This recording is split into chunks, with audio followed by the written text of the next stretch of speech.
زوجہ روئی اور تڑپ کے کہنے لگی عمر مجھے لگتا ہے صبح قیامت بھی تیری بیوی ہونے کی وجہ سے اللہ مجھے جنت عطا فرما دے گا، تیری زوجہ ہونے کی برکت سے۔ بھائی یہ معیار رکھا، خدا کی قسم ایسا شخص تاریخ میں دوبارہ نہیں آیا۔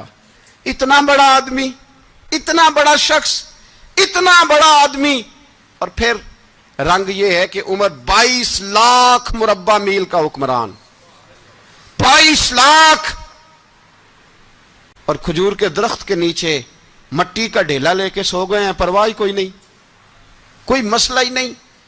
2 غلام ساتھ بیٹھے تو ایک روٹی حضرت عمر نے گھر سے منگوائی، تھوڑا سا سرکہ، تو غلام کہنے لگے ہم نے بھی کھانی ہے۔ فرمایا کوئی حرج نہیں، روٹی کو پیٹ بھر کے کھانا ضروری تو نہیں، 3 حصوں میں بانٹ لیتے ہیں۔ ایک آدمی آیا ہوا تھا مصر کا رہنے والا ملنے کے لیے، اس نے پوچھا عمر کدھر ہیں؟ تو کہا وہ ادھر جاؤ مسجد میں بیٹھے ہوں گے، اور واپس آیا تو کہنے لگا وہاں تو 3 غلام بیٹھے ہیں، ایک روٹی بانٹ بانٹ کے کھا رہے ہیں، لگتا ہے کئی دنوں سے روٹی نہیں ملی۔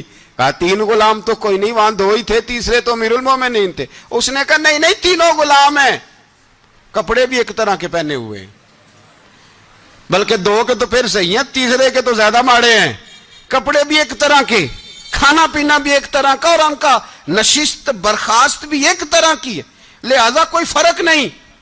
حضرت ابو ہریرہ کہتے ہیں میں لے کے آیا، اور جناب عمر کو جب میں نے کچی زمین میں تامت سمیٹ بیٹھے دیکھا تو میں رو پڑا۔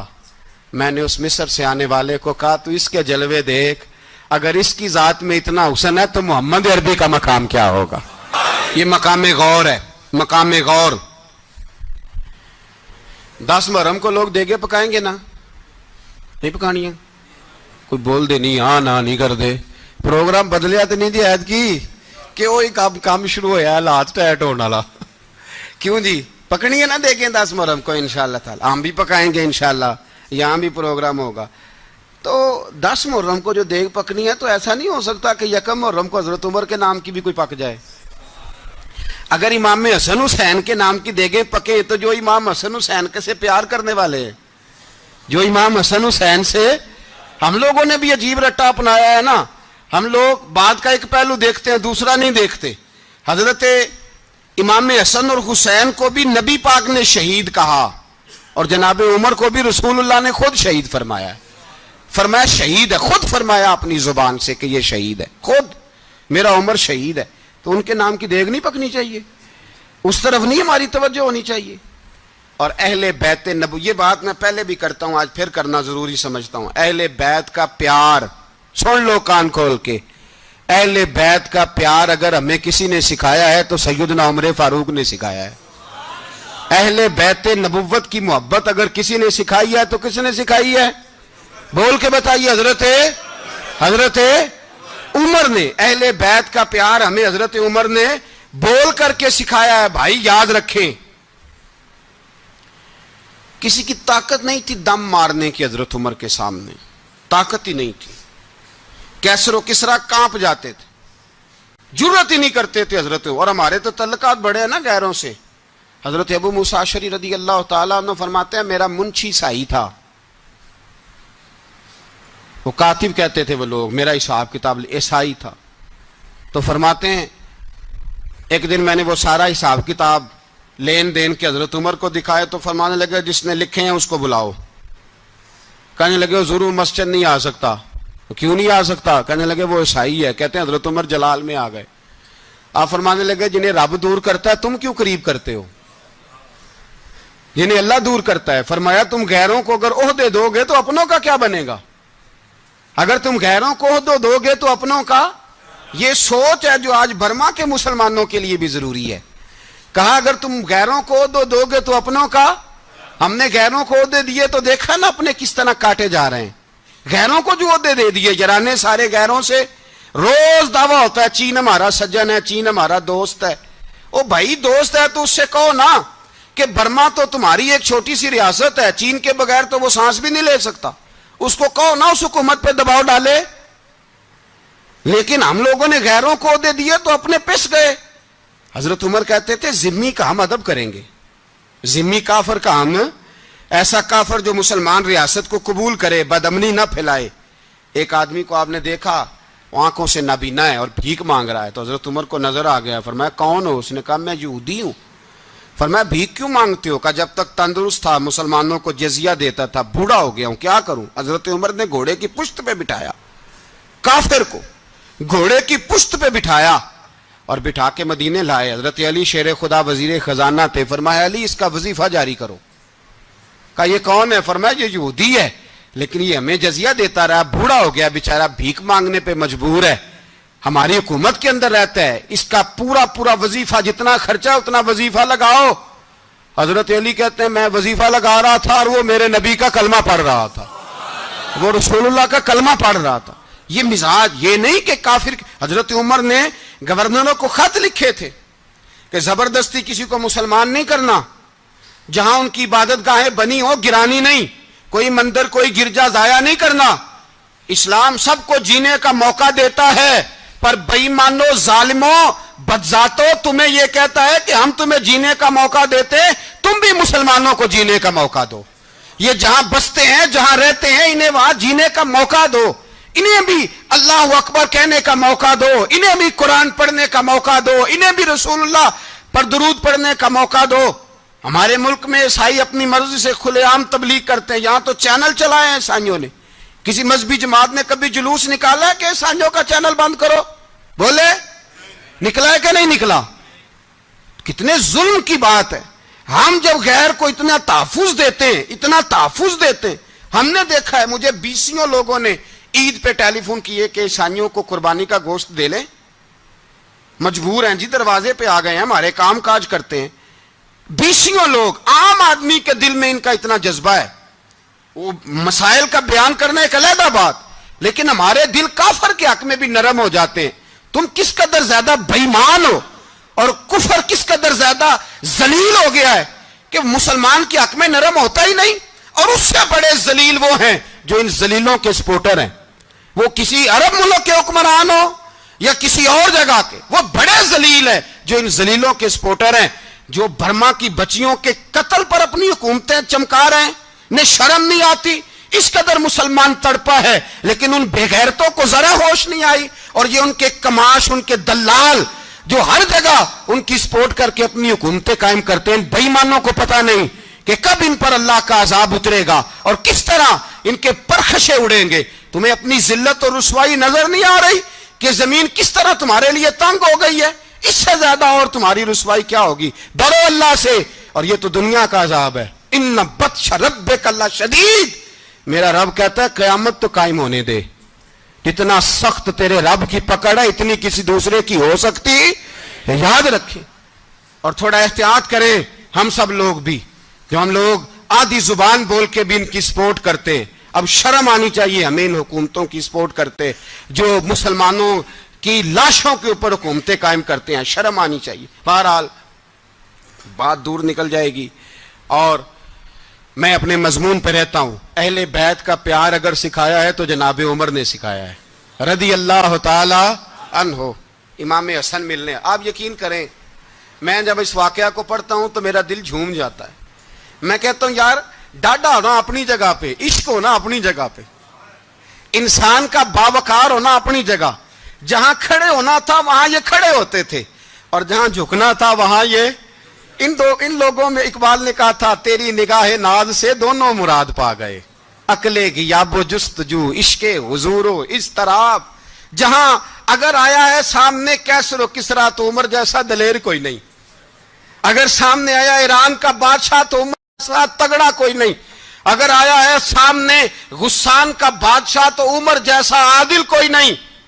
لیکن اگر علی کا بیٹا آیا ہے, اگر فاطمہ کے لال پارے آئے ہیں تو پھر فاروق اعظم سے جیسا محب کوئی نہیں, پھر ان سے جیسا پیار کرنے والا کوئی نہیں. اندر بیٹھے ہیں جناب عمر, اندر تنہائی میں کچھ وزیروں سے گفتگو ہو رہی ہے, میٹنگیں جاری ہیں. آپ کے بیٹے ملنے آئے جناب عبداللہ ابن عمر, ابا جی ملنے آئے. بات ٹھہرو, بات کر رہا ہوں, کوئی نہ اندر آئے. صاحبزادہ باہر کھڑا ہے. تھوڑی دیر گزری تو امام حسن بھی آ گئے. کون آئے؟ آپ کو جو ملے گا امام صاحب کا نام لینے سے, وہ سردار ہیں جنتیوں. کون آئے؟ سارے بولیے امام حسن. تیری نسل پاک میں ہے بچہ بچہ نور کا, تو ہے نے نور تیرا سب گھرانا. امام حسن آئے تو حضرت عبداللہ ابن عمر کو دروازے پہ کھڑے دیکھا. کہا امیر المومنین کہاں ہیں؟ کہنے لگے حضرت عمر کے بیٹے. کہنے لگے وہ اندر بیٹھے, کچھ میٹنگ ہو رہی ہے, اور انہوں نے کہا کوئی اندر نہ آئے, لیکن آپ جانا چاہیں تو چلے جائیں. آپ جانا چاہیں تو, تیری نسل پاک میں ہے بچہ بچہ نور, آپ جانا چاہیں تو چلے جائیں. تو انہوں نے کہا جب آپ باہر کھڑے ہیں تو مجھے کوئی اتنا ضروری کام نہیں, اور ابھی زور کی نماز تھوڑی دیر میں ہوگی, میں مسجد میں مل لوں گا امیر المومنین سے. یہ بات کہہ کہ امام حسن چلے گئے. یار اتنی بڑی بات نہیں تھی, اتنی بڑی بات نہیں تھی. وہ میرے استادوں کا بیٹا بھی آئے تو کہا ٹھیک ہے جی وہ سوئے ہوئے ہیں, کوئی غرض نہیں یار, میں ٹھہر کے آ جاؤں گا. کوئی بڑی بات نہیں تھی, دیکھا جائے تو بڑی بات نہیں تھی, پر بات بہت بڑی تھی, اس لیے کہ یہ خالی حسن نہیں, یہ حسن ابن علی ہے, یہ حضرت فاطمہ کے لخت جگر. حضرت عمر باہر نکلے, عبداللہ ابن عمر سے پوچھا کوئی آیا تو نہیں؟ تو کہا حضور امام حسن آئے تھے. تو کہا پھر شہزادے کو اندر کیوں نہیں بھیجا؟ کہا میں نے کہا تھا. وہ کہنے لگے اگر امیر المومنین مصروف ہیں تو میں ظہر میں مل لوں گا. حضرت عمر رونے لگے, فرمایا بیٹے تو نے اچھا نہیں کیا. پھر مسجد نہیں گئے, سیدھے امام حسن کے دروازے دستک دی. امام حسن باہر آئے, کہا شہزادے آئے تھے تو ملے کیوں نہیں؟ تو امام حسن کہنے لگے حضور آپ کا اپنا بیٹا دروازے پہ کھڑا تھا, آپ کا اپنا بیٹا دروازے پہ کھڑا تھا, اور منع بھی کیا تھا آپ نے, تو میں زور میں مل لیتا. حضرت امام حسن فرماتے جوش جذبات میں جناب عمر نے سر سے پگڑی اتار دی, جوش جذبات میں. کہنے لگے حسن میرے بیٹے کا اور آپ کا کیا مقابلہ؟ کیا اس کی ماں کا نام فاطمہ الزہرا ہے؟ کیا اس کی نانی کا نام خدیجۃ الکبریٰ ہے؟ کیا اس کے نانے کا نام محمد مصطفیٰ ہے؟ آپ کا اور اس کا کیا مقابلہ؟ پھر رو پڑے اور کہنے لگے بیٹے میں مکے کے صحراؤں میں اونٹ چرایا کرتا تھا, یہ جو میرے سر پر عزت کے بال ہیں یہ تیرے نانے کے اگائے ہوئے. میں مکے کے خبردار شہزادے خبردار. او بھائی اہل بیت نبوت کے ادب کا رنگ اگر سکھایا ہے تو سیدنا عمر نے سکھایا ہے. حضرت عمر فاروق اتھارٹی ہیں, اسلام کی اتھارٹی. یکم محرم حضرت عمر کی شہادت ہے. یہودی بول اٹھا, کافر بول اٹھا, اگر 6 مہینے عمر دنیا میں اور رہتے تو دنیا میں کوئی کافر موجود نہ ہوتا. 6 مہینے.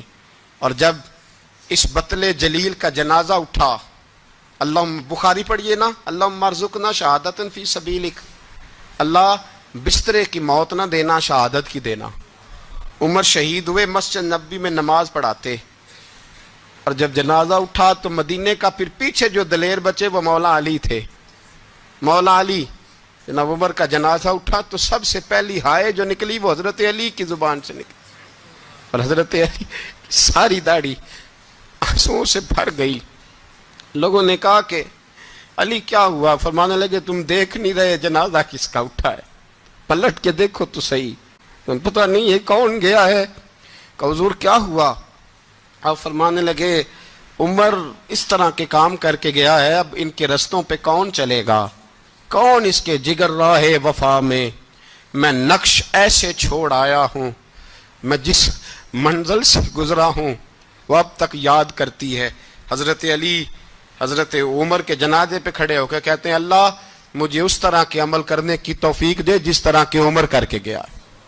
میرے بھائی بطل عزیز, بطل حریت حضرت عمر رضی اللہ تعالیٰ عنہ, جو اپنی زندگی انقلاب والی گزار کے گئے. عمر جب دنیا سے گئے تو 80 دینار کا قرضہ تھا, 22 لاکھ مربع میل کا حکمران. اور اپنے بیٹے سے کہنے لگے بیٹے کوشش کرنا تیرے خاندان والے مل کے میرا قرضہ اتار دے, میری قبر پہ بوجھ نہ رہے, اور اگر خاندان والے مدد نہ کریں تو میرے دوستوں سے بات کرنا, وہ مدد نہ کریں تو پھر علی سے بات کرنا. ان کا پیار آپس میں اتنا, اور تو اختلاف ثابت کر رہا. 80 دینار کا قرضہ چھوڑ کر حضرت عمر دنیا سے گئے, اور جاتی دفعہ کہہ گئے میرے بعد میرے بچوں کو حکومت کے مشورے میں بھی شامل نہ کرنا, حکومت کے مشورے میں بھی میری اولاد شامل نہ ہو. اتنا بڑا شخص اتنا بڑا رنگ دے کے یکم محرم کو جب عمر فاروق کا وصال ہوا تو بیٹے سے کہنے لگے اماں عائشہ سے جا کے کہو میرا بھی نبی پاک کے روزے میں دفن ہونے کو دل کرتا ہے. ایک قبر کی جگہ ہے اماں جی نے اپنے لیے رکھی ہے, بخاری. حضرت عائشہ کے پاس صاحبزادے گئے, کہنے لگے اماں جی عمر کو زخم لگ گیا ہے, حالت بڑی پریشانی والی ہے. وہ کہتے ہیں اگر اماں اجازت دیں. سید عائشہ رو پڑی, فرمانے لگی کہ وہ اپنی قبر کی جگہ تو نہیں نہ کسی کو دیتا, پر عمر نے کمال ہی بڑا کیا. اسے کہو جاؤ گنبد خضرا میں قیامت تک جو مصطفیٰ پہ اور ابو بکر پہ سلام پڑے گا وہ تجھ پہ بھی سلام پڑھ کے جائے گا. جاؤ میں نے جگہ دی. اعلیٰ حضرت فاضل بریلوی رحمۃ اللہ علیہ فرماتے ہیں وہ عمر جس کے آدھا پہ شیدا شکر, اس خدا دوست حضرت پہ لاکھوں سلام. اس خدا دوست حضرت پہ آپ یقین کریں, ممبر پہ بیٹھا ہوں, حضرت عمر کا جب نام لیتا ہوں تو میرے وجود کے رونگٹے کھڑے ہو جاتے ہیں. حضرت عمر کی زندگی جب پڑھتا ہوں تو لگتا ہے خدایا ایسے شخص بھی دنیا میں آئے, ایسے لوگ بھی دنیا میں ہو کر گزرے, ایسا شخص بھی آیا جس نے دنیا ساری اسلام کی گرویدہ کر دی, اور وقت آیا تو چرواہوں سے معافیاں مانگ مانگ کے کہا کہ دیکھنا عمر کے بارے میں دل میں بات کوئی نہ رکھنا. اسی لیے قرآن نے کہا ان الذین آمنوا وعملوا الصالحات اولئک ھم خیر البریہ. فرمایا جو ایمان لانے کے بعد اچھے عمل کرے سب سے بہتر وہی ہے. دعا ہے اللہ ہماری نسل کو حضرت عمر کے نقش قدم کا مسافر بنائے. آخر دعوانا. ستا اٹھ کے کوئی نہیں خوش ہوندا,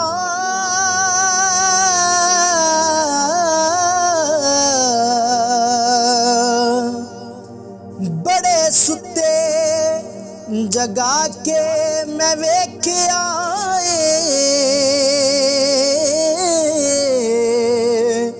اوے کتے جیا نہیں کوئی وفادار ڈٹھا, تے ٹکر سکا بھی پا کے ویکھ آئے.